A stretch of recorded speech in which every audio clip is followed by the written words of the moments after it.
La Bible en un an, le 30 octobre, le livre d'Ecclésiaste, chapitre 3, verset 1 au chapitre 5, verset 8, le livre des psaumes, chapitre 98, verset 1 à 9, le livre des proverbes, chapitre 26, versets 27 et 28, l'évangile de Jean, chapitre 2, versets 1 à 22. Le livre de l'Ecclésiaste, chapitre 3. Il y a un moment pour tout et un temps pour toute activité sous le ciel. Un temps pour naître et un temps pour mourir. Un temps pour planter et un temps pour arracher ce qui a été planté. Un temps pour tuer et un temps pour guérir. Un temps pour démolir et un temps pour construire. Un temps pour pleurer et un temps pour rire. Un temps pour se lamenter et un temps pour danser. Un temps pour lancer des pierres et un temps pour en ramasser, un temps pour embrasser et un temps pour s'éloigner des embrassades, un temps pour chercher et un temps pour perdre, un temps pour garder et un temps pour jeter, un temps pour déchirer et un temps pour coudre, un temps pour se taire et un temps pour parler, un temps pour aimer et un temps pour détester, un temps pour la guerre et un temps pour la paix. Mais quel avantage celui qui agit retire-t-il de la peine qu'il se donne?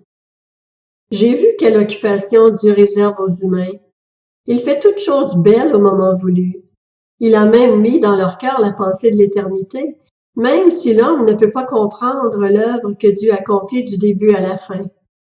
J'ai reconnu que leur seul bonheur consiste à se réjouir et à bien agir pendant leur vie, et que si un homme mange, boit et prend du plaisir dans tout son travail, c'est un cadeau de Dieu. J'ai reconnu que tout ce que Dieu fait durera toujours, sans qu'on puisse ajouter ou enlever quoi que ce soit, et que Dieu agit de cette manière afin qu'on éprouve de la crainte devant lui. Ce qui existe a déjà existé, tout comme ce qui existera, et Dieu ramène ce qui est passé. J'ai encore vu sous le soleil qu'à l'endroit désigné pour le jugement se trouvait la méchanceté, et qu'à l'endroit désigné pour la justice régnait la méchanceté. Je me suis dit dans mon cœur, le juste et le méchant, c'est Dieu qui les jugera, car il y a un temps pour toute activité et pour tout ce qui se fait. Je me suis dit dans mon cœur à propos des humains, que Dieu les met à l'épreuve pour qu'ils voient par eux-mêmes qu'ils ne sont que des bêtes. En effet, le sort de l'homme et celui de la bête sont identiques. Ils meurent tous les deux, ils ont tous un même souffle, et la supériorité de l'homme sur la bête est nulle, puisque tout n'est que fumée. Tout va au même endroit. Tout a été fait à partir de la poussière et tout retourne à la poussière. Qui sait si le souffle des humains monte vers les hauteurs et si le souffle de la bête descend dans la terre? J'ai vu qu'il n'y a rien de mieux pour l'homme que de se réjouir de ce qu'il fait. Voilà quelle est sa part. En effet, qui le ramènera pour qu'il voie ce qui sera après lui? Le livre de l'Ecclésiaste, chapitre 4. J'ai examiné ensuite toutes les oppressions qui se commettent sous le soleil. Les opprimés sont dans les larmes, et personne ne les console. La force est du côté de leurs oppresseurs, et personne ne les console. J'ai alors déclaré que les morts sont plus heureux d'être déjà morts, que les vivants d'être encore en vie. Et j'ai déclaré plus heureux encore que les uns et les autres, celui qui n'a pas encore vécu, puisqu'il n'a pas vu le mal qui se commet sous le soleil. J'ai vu que toute la peine que l'on se donne et tout le succès que l'on recherche dans une entreprise ne sont motivés que par la jalousie de l'homme vis-à-vis de son prochain. Cela aussi, c'est de la fumée, et cela revient à poursuivre le vent. L'homme stupide croise les bras et se détruit lui-même. Mieux vaut une poignée pleine de repos que 2 poignées pleines de travail et d'une activité qui revient à poursuivre le vent. J'ai examiné une autre réalité qui n'est que fumée sous le soleil. Un homme peut être seul, sans aucun proche, sans fils, ni frère, et pourtant son travail n'a pas de fin, et ses yeux ne sont jamais rassasiés de richesse. Pour qui donc est-ce que je travaille et me prive de bonheur, se demande-t-il. Cela aussi c'est de la fumée et une mauvaise occupation. Il vaut mieux être 2 que tout seul, parce qu'à 2 on retire un bon profit du travail. En effet, en cas de chute, l'un relève son compagnon, Mais malheur à celui qui est seul et qui tombe sans avoir de proche pour le relever. De même, si deux personnes dorment ensemble, elles auront chaud. Mais celui qui est seul, comment aura-t-il chaud? Si quelqu'un peut l'emporter contre un seul homme, à deux on peut lui résister. La corde à 3 fils ne se coupe pas facilement. Mieux vaut être un enfant pauvre et sage qu'un roi vieux et stupide qui ne sait plus se laisser avertir. Oui, il peut même sortir de prison pour régner ou être né pauvre dans son royaume. J'ai vu tous les êtres vivants qui marchent sous le soleil se rallier à l'enfant destiné à succéder au roi et à régner à sa place. Il n'y avait pas de fin à tout ce peuple, à tous ceux dont il avait pris la tête. Pourtant, les générations suivantes ne se réjouiront plus à son sujet. Oui, cela aussi c'est de la fumée, et cela revient à poursuivre le vent. Veille sur ton pied lorsque tu entres dans la maison de Dieu. Approche-toi pour écouter au lieu d'offrir le sacrifice que présentent les hommes stupides parce qu'ils ne savent pas qu'ils agissent mal. Le livre de l'Ecclésiaste, chapitre 5. Ne t'empresse pas d'ouvrir la bouche. Que ton cœur ne se précipite pas pour exprimer une parole devant Dieu. En effet, Dieu est au ciel et toi sur la terre. Que tes paroles soient donc peu nombreuses. Oui, les rêves surgissent dans un flot d'occupation et la voix de l'homme stupide dans un flot de paroles. Lorsque tu as fait un vœu à Dieu, ne tarde pas à l'accomplir, car il n'aime pas les hommes stupides. Accomplis le vœu que tu as fait. Mieux vaut pour toi ne pas faire de vœu plutôt que d'en faire un et de ne pas l'accomplir. Ne permets pas à ta bouche de te faire pécher et ne dis pas devant le messager de Dieu que c'est un péché involontaire. Pourquoi Dieu devrait-il s'irriter à cause de tes paroles et détruire le travail de tes mains? Oui, s'il y a des absurdités dans un flot de rêves, il y en a aussi dans un flot de paroles. C'est pourquoi crains Dieu.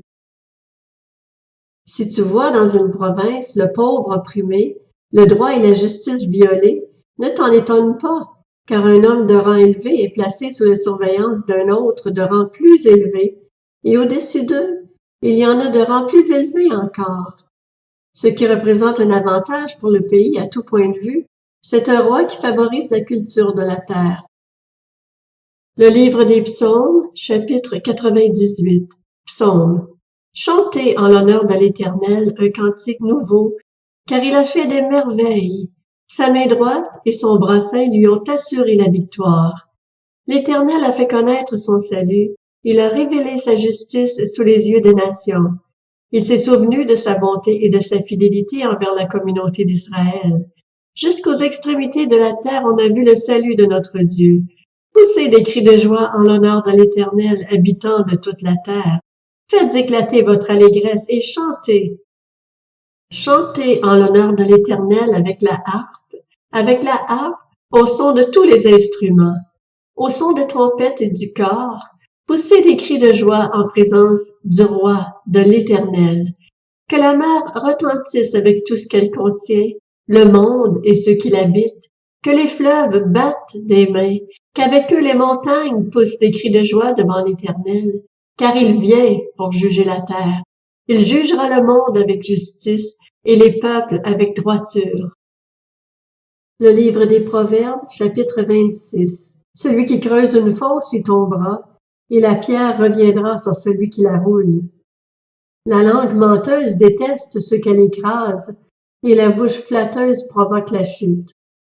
L'Évangile de Jean, chapitre 2. Or, le 3e jour, il y eut des noces à Cana, en Galilée. La mère de Jésus était là. Jésus fut aussi invité aux noces avec ses disciples. Comme le vin venait à manquer, la mère de Jésus lui dit, « Ils n'ont plus de vin. » Jésus lui répondit, « Que me veux-tu, femme? Mon heure n'est pas encore venue. » Sa mère dit au serviteur, « Faites tout ce qu'il vous dira. » Or, il y avait là 6 jarres de pierre destinées aux purifications des Juifs et contenant chacune une 100aine de litres. Jésus leur dit, « Remplissez d'eau ces jarres. » Et ils les remplirent jusqu'au bord. « Puisez maintenant, leur dit-il, et apportez-en à l'organisateur du repas. » Et ils lui en apportèrent. L'organisateur du repas goûta l'eau changée en vin. Ne sachant pas d'où venait ce vin, tandis que les serviteurs qui avaient puisé l'eau le savaient bien, il appela le marié et lui dit « Tout homme sert d'abord le bon vin, puis le moins bon après qu'on s'est enivré. Mais toi, tu as gardé le bon vin jusqu'à présent. » Tel fut à Cana, en Galilée, le premier des signes miraculeux que fit Jésus. Il manifesta sa gloire et ses disciples crurent en lui. Après cela, il descendit à Capernaum avec sa mère, ses frères et ses disciples, et ils n'y restèrent que peu de jours. La Pâque juive était proche et Jésus monta à Jérusalem. Il trouva les vendeurs de bœufs, de brebis et de pigeons, ainsi que les changeurs de monnaie installés dans le temple. Alors il fit un fouet avec des cordes et les chassa tous du temple, ainsi que les brebis et les bœufs. Il dispersa la monnaie des changeurs et renversa leur table. Et il dit aux vendeurs de pigeons, « Enlevez cela d'ici, ne faites pas de la maison de mon père une maison de commerce. » Ses disciples se souvinrent qu'il est écrit, « Le zèle de ta maison me dévore. » Les Juifs prirent la parole et lui dirent, « Quel signe nous montres-tu pour agir de cette manière? » Jésus leur répondit, « Détruisez ce temple et en 3 jours je le relèverai. » Les Juifs dirent, « Il a fallu 46 ans pour construire ce temple. Et toi, en 3 jours, tu le relèverais? » Cependant, lui parlait du temple de son corps. C'est pourquoi, lorsqu'il fut ressuscité, ses disciples se souvinrent qu'il avait dit cela, et ils crurent à l'Écriture et à la parole que Jésus avait dite.